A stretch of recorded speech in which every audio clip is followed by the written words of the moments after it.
This is my ranking of fishing games that I've played based purely on my personal experience.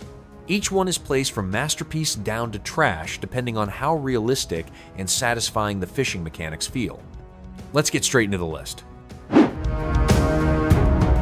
Fishing Sim World Pro Tour looked relaxing at first, and I ended up spending more time in free fishing than the competitive tournaments because the calm lakes, water sounds, and slower pace made the experience easier to enjoy after a long day.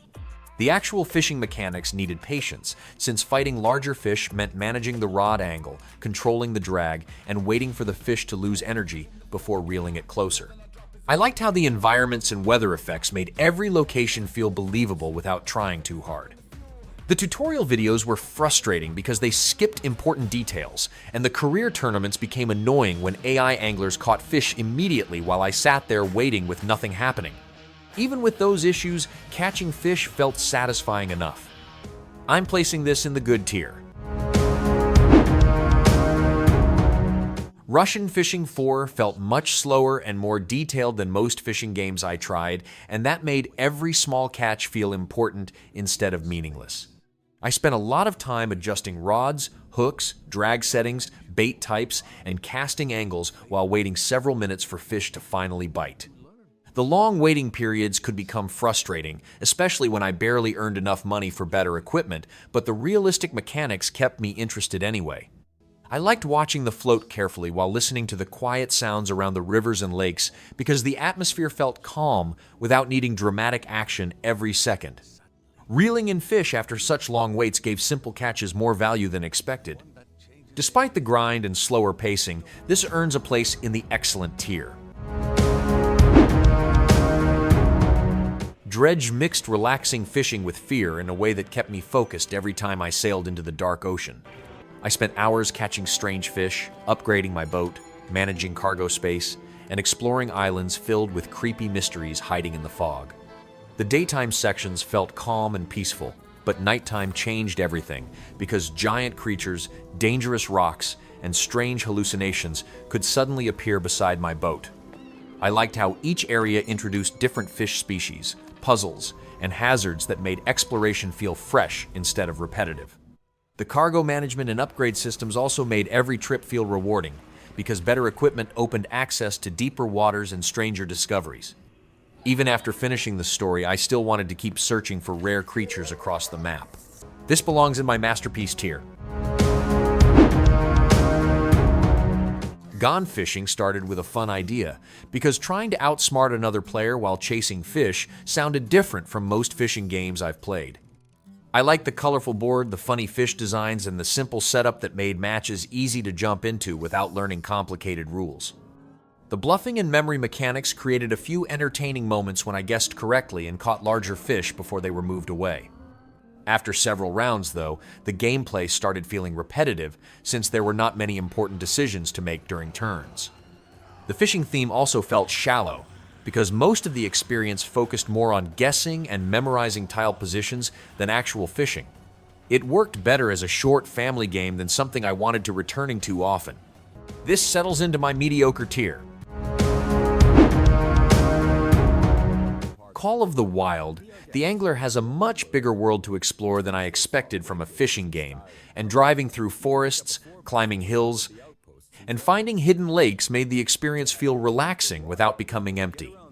I liked how catching larger fish required patience, because adjusting reel tension and carefully controlling the rod made long fights feel intense instead of automatic.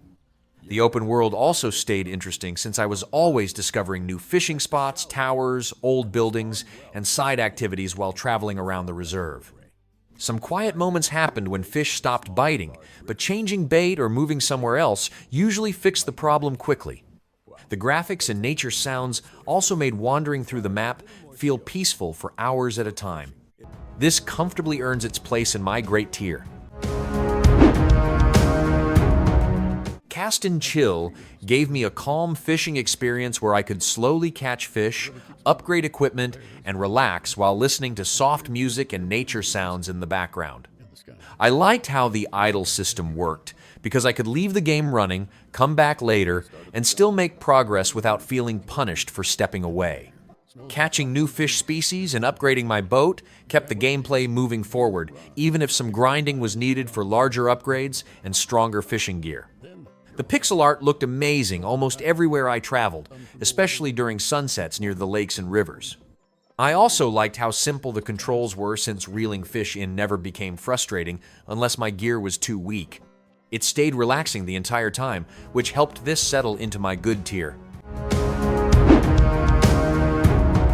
Fishing Planet has one of the deepest fishing systems I have seen, because every location, bait choice, weather condition, and rod setup changed how successful my trips became. I spent a lot of time experimenting with equipment, learning which fish appeared during certain hours, and trying different techniques to catch larger species across multiple maps. I liked how the game included tournaments, online players, and many places to explore, because it made progression feel bigger than simple casual fishing.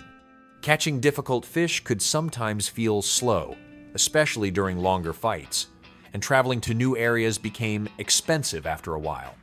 Still, the realistic mechanics kept me interested, because every successful catch felt earned through patience and preparation instead of luck alone by the end of everything. This easily hooks a spot in my excellent tier. Ultimate Fishing Simulator 2 gave me a relaxing fishing experience with enough depth to keep me learning new mechanics for hours across its different locations. I liked experimenting with rods, reels, bait types, drag settings, and fishing styles, because catching larger fish needed more attention than simply reeling non-stop. Fighting stronger fish felt satisfying, since I had to carefully manage multiple tension meters while adjusting the rod position during longer battles.